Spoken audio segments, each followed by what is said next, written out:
Na Índia é costume abrir o livro sagrado, o Gita, e com ele explicar todas as coisas. Milhões de pessoas escutam as explicações sobre como se deve viver, o que se deve fazer, como Deus é ou não é. Tudo escutam, encantadas, e depois continuam a viver na forma do costume. As explicações nos cegam, nos impedem de ver o que realmente é. É de suma importância descobrir por você mesmo a maneira de olhar o problema da existência. Você o olha através de uma explicação, de um determinado ponto de vista, ou o olha não fragmentariamente? Verifique isso na sua vida. Vá dar um passeio a só e aplique-se com todo o coração a descobrir a maneira como olha esses fenômenos. Depois, no correr dessas palestras, iremos coordenando os detalhes, pois vamos entrar numa infinidade de detalhes para descobrir e compreender. Mas antes disso, precisa estar bem certo de que está livre de toda fragmentação, de que não é inglês, americano, judeu. Você consegue entender? De que está livre do condicionamento de uma dada religião ou cultura. Condicionamento que te mantém agrilhoado e segundo o qual tem as suas experiências, que só levam a mais condicionamento. Veja o movimento da vida como um só movimento. Nisso, há uma grande beleza e imensas possibilidades. A ação completa e liberdade. E a mente necessita de liberdade para descobrir o que é a realidade. Não uma realidade inventada ou imaginada. Há necessidade de liberdade total, isenta de toda fragmentação. E essa liberdade só será possível se for real e totalmente sério. Não de acordo com o que alguém diz. Essa é a maneira de ser sério. Lance fora essas coisas. Não lhe dê atenção. Trate de descobrir por você mesmo, quer seja velho, quer seja jovem. Vocês querem fazer perguntas? Antes de fazê-las, veja por que as fazem e de quem espera a resposta. Quando faz uma pergunta, fica simplesmente satisfeito com a explicação que porventura se dá na resposta? Ao fazermos uma pergunta, e é necessário indagar a respeito de tudo, vamos fazê-la porque já estamos começando a investigar e, consequentemente, a tomar parte ativa, a caminhar, experimentar e criar juntos.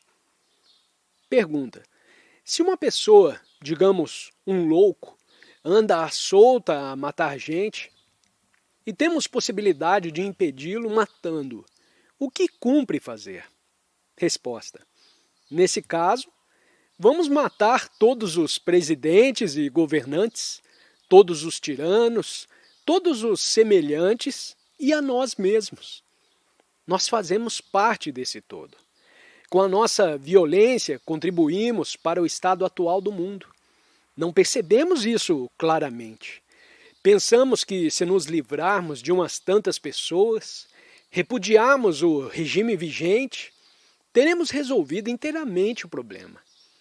Todas as revoluções físicas se fizeram nessa base. A francesa, a comunista e etc.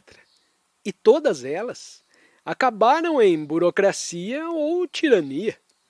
Assim, meus amigos, instituir uma nova maneira de viver não é instituí-la para outros, porém para si próprio, porque o outro sou eu mesmo. Não há nós nem eles, só há eu mesmo. Se percebe isso realmente, não verbal ou intelectualmente, porém com o coração, ver-se-á que é possível uma ação total, de resultado completamente diferente. e haverá dessa maneira uma nova estrutura social, sem ser necessário derrubar um regime para substituí-lo com outro. O investigar requer paciência. Os jovens são impacientes e querem resultados instantâneos. E isso significa que ainda não compreenderam o processo total do viver. Se compreender a totalidade do viver, verá uma ação instantânea inteiramente diferente da ação imediata da impaciência. Veja o que se passa na América, os distúrbios raciais, a pobreza, os guetos, o absurdo sistema educativo vigente. Considere a desunião existente na Europa e a demora que está havendo em criar-se a Federação Europeia. E veja o que está acontecendo na Índia, na Ásia, na Rússia, na China. Considerando-se tudo isso e mais as divisões criadas pelas religiões, só uma solução possível, uma única ação, ou seja, a ação total, e não uma ação parcial ou fragmentária. Essa ação total não consiste em matar ninguém, porém em ver as divisões que estão destruindo o homem. Quando formos verdadeiramente sérios e virmos as coisas com sensibilidade, haverá uma ação completamente diferente. Pergunta: suponhamos que um indivíduo nascido num país onde impera a tirania absoluta e ele se veja totalmente suprimido, sem se lhe dar oportunidade para fazer por sua própria iniciativa, coisa alguma. Creio que a maioria dos presentes não podem imaginar tais condições. Esse homem nasceu nessa situação, seus pais também. O que fez ele para criar o caos existente no mundo? Resposta: nada, provavelmente. O que fez o pobre homem que vive nos sertões da Índia, numa aldeiola da África ou num valezinho longínquo, completamente alheio ao que se está passando no resto do mundo? De que maneira pode ele ter contribuído para essa monstruosa estrutura? De maneira nenhuma, naturalmente. E o que pode fazer esse pobre coitado? Pergunta: o que significa ser sério? Tem a impressão de não ser sério. Resposta: vamos investigar isso juntos. O que é ser sério? Estar de tal maneira dedicado a uma coisa, a uma vocação, que se esteja disposto a segui-la até o fim? Não vou definir o que é ser sério. Não aceite definições de espécie alguma.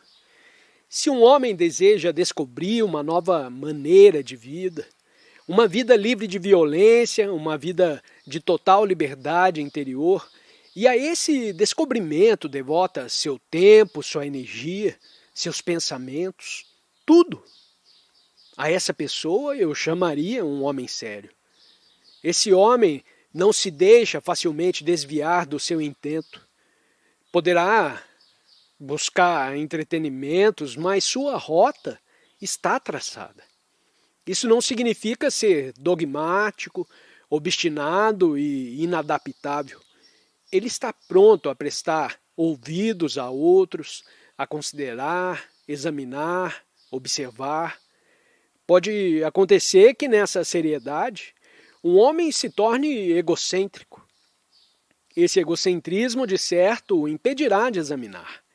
Mas o homem sério tem de prestar ouvidos aos outros, examinar e indagar constantemente. Isso significa que ele deve ser altamente sensível. Cabe-lhe descobrir como e a quem escuta. Esse homem, pois, está sempre a escutar, a buscar, a investigar, a descobrir. Com um cérebro sensível, uma mente sensível e um coração sensível, que não são coisas separadas. Está a investigar com esse todo, com essa sensibilidade total. Verifique se tem um corpo sensível. Note seus gestos, seus hábitos peculiares. Uma pessoa não pode ser fisicamente sensível se alimenta em excesso. E tampouco pode ser sensível padecendo fome ou se submetendo a jejuns. Temos de dar atenção ao que comemos. Temos necessidade de um cérebro sensível. Isso é, um cérebro que não funcione por força de seus hábitos, que não esteja em busca de seus particulares e insignificantes prazeres, sexuais ou de outra natureza. Pergunta: você nos recomenda não dar ouvidos a explicações. Qual a diferença entre o que você diz e explicações? Resposta: o que acha você? Há alguma diferença ou tudo isso é só um palavrório? Interrogante: palavras são palavras. Resposta: nós explicamos mostrando a causa e o efeito. Dizemos, por exemplo, o homem herdou sua brutalidade do animal. Se aponto esse fato, e no mesmo ato de apontá-lo estou agindo, deixo de ser violento. Não há diferença. O que se requer é ação, mas pode a ação verificar-se como resultado de explicações, de palavras? Ou essa ação total só é possível quando sou suficientemente sensível para observar o movimento total da vida? O que queremos fazer aqui? Dar explicações sobre o porquê e a causa do porquê? Ou queremos viver de tal maneira que nossa vida não esteja baseada em palavras, mas sim no descobrimento do que realmente é? Esse descobrimento não depende de palavras. Há uma enorme diferença entre essas duas coisas. Se um homem sente fome, podemos lhe dar explicações sobre a qualidade e o gosto da comida, lhe mostrar o menu, lhe mostrar os comestíveis expostos numa vitrine. Mas o que ele quer é comida de verdade. E nenhuma explicação pode lhe dar o alimento. Eis a diferença.